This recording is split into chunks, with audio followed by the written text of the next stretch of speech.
painting brings me so much joy. I just want other people to feel that, and to also, you know, painting is such a great way to release as well. Like art therapy, it's an actual thing, you know, colors and everything, you know, it affects your emotional state so much. So yeah, I just want to teach Do you think others how to do it. do you think that you'd also like, I mean, facilitate, I guess maybe you just said it too. I was going to ask if you were going to also like just teach painting and art and like even offer like online education as well as offline or just Yeah, in person? potentially. Yeah, well, I would love to do that. I myself have never done any art courses, so I feel like I would want to do like an art course or like something like a teaching course myself before I do that, just so I know how to present myself Yeah. and how to do all of that. But yeah, that would be awesome to have like online Yeah. art classes or a course. Yeah. That could be really cool. It's honestly, I'm having this thought of like, it's too bad that you're self-employed because I would totally be like, hey, do you want to come and be an animator with Spirit Oh, Science? God. No, I mean your art is really cool though. It Thank would be you. a good fit. Yeah. When I was little, I actually, like I made little books and I actually made little animation movies. Like I had this flip phone and it had this feature like where you could like start and pause a video. So I would make so many like paintings or just like drawings on lots of paper, and then I would just like record it, like start and stop the video, just do like a stop motion animation. Whoa. Okay. Yeah, That's a good I was such a that's nerdy thing to do for a 9 or 10-year-old, but yeah, that was my life. no, that's how it begins. That's literally how it Yeah, begins. literally. That's how it Yeah. started for me. I had a dictionary. I was making stick figures fight each other inside of a Oh dictionary. yeah, like with the pages. Yeah, and then an alien would come down the top from the spine, and then Yeah, I used to do like little page flicking things. yeah, yeah. It's well, and you know Yeah. what's interesting. I don't know if you probably won't feel the same way because you make amazing art and it's still. But like when I was a kid, I loved like rather I wanted to love art. I did love art and I wanted to be really good at it, but I had like very little motivation to actually sit down with a piece of paper and draw a picture. And I found later that the reason why was because it to me it didn't go anywhere. I was like, okay, I drew this picture. What do I do with it? But the moment that I could take those drawings and turn them into a story through either the flip book or on the computer, suddenly this was becoming this. Suddenly you were bringing them to life, and then also Yeah. drawing the same thing over and over and over and over was exactly the level of practice that I needed in order to not suck. It was in order to draw things more so like because I didn't have the practice otherwise. I wasn't Yeah. dedicated to practicing. And it Mhm. was more of like a skill like that I was wanting to hone Mhm. rather than just like a stress relief thing. Although if I had done it for that reason, that probably would have been really valuable too. Mhm. But I don't know, like Yeah. that was my experience. It seems like you overcame that though. Like that was not a problem for you. Yeah.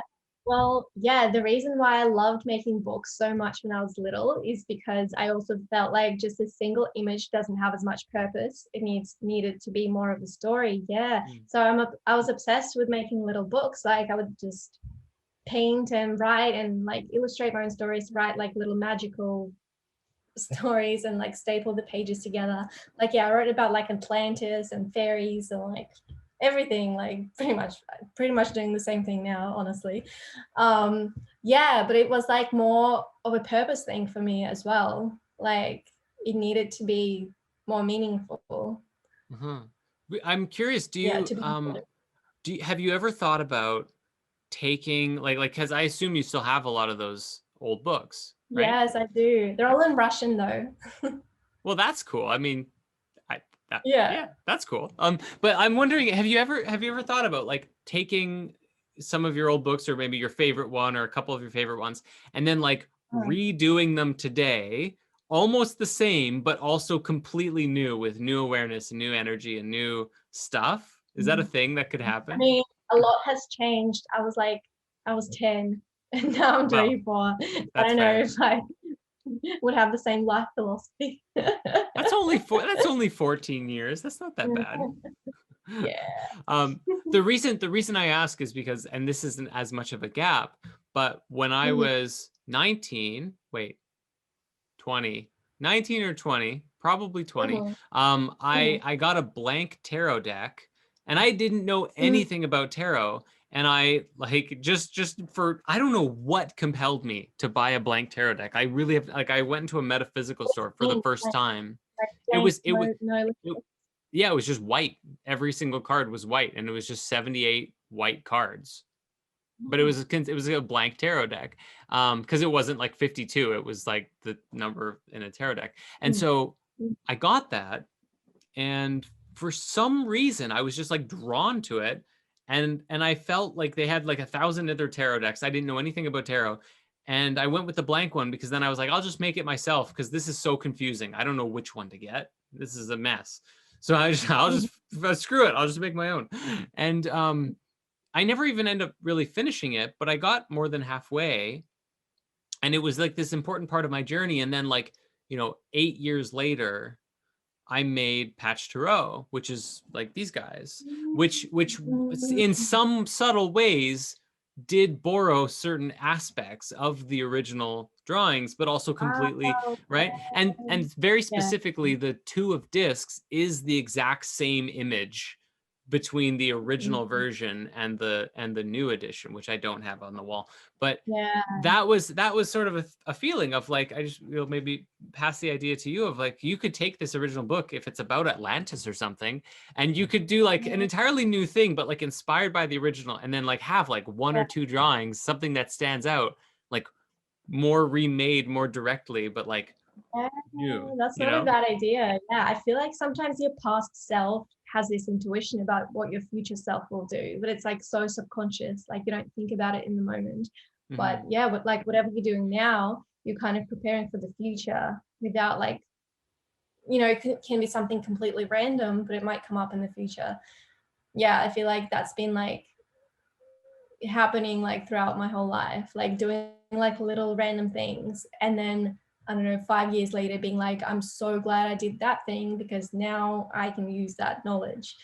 Yeah. Yeah, so that's amazing. It's kind of like, like when they say that past, present, and future is like all happening at once. Hmm. Yeah, it's like you It's just like that. have this knowing. Yeah. Yeah, it's Well, like that. there's there's a couple interesting ideas about that too, because I like, I think one is the visual to help people comprehend that, which is, Mhm. you must just think of it like a river. It's like Mm. the river is flowing here and here and here, but if you're, like floating along it, like that doesn't stop the river down here from also existing, even though your mind or your Mm. consciousness is over here at the time.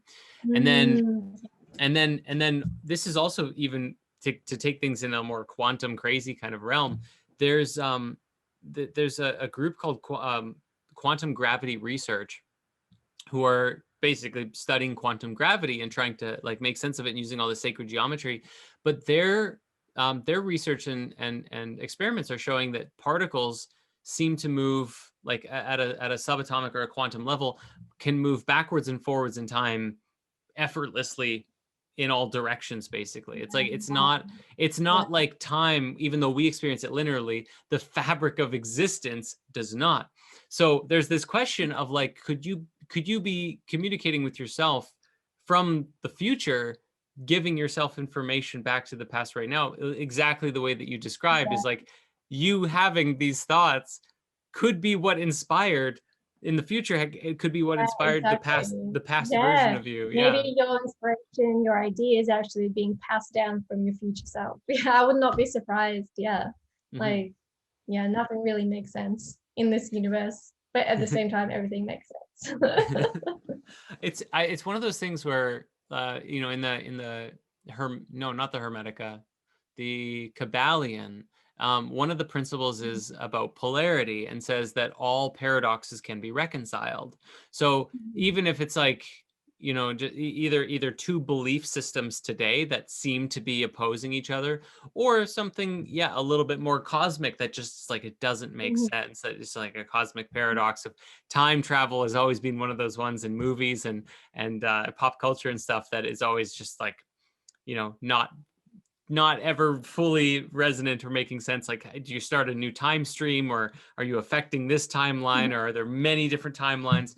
And the answer seems to be yes. And if we could zoom out far enough and see the biggest picture, it would make sense. But because we're Yeah. in this Mhm. like limiting, you know, Yeah. the stream of flow through time, we have a difficult time comprehending the Uh, magnitude of the yeah.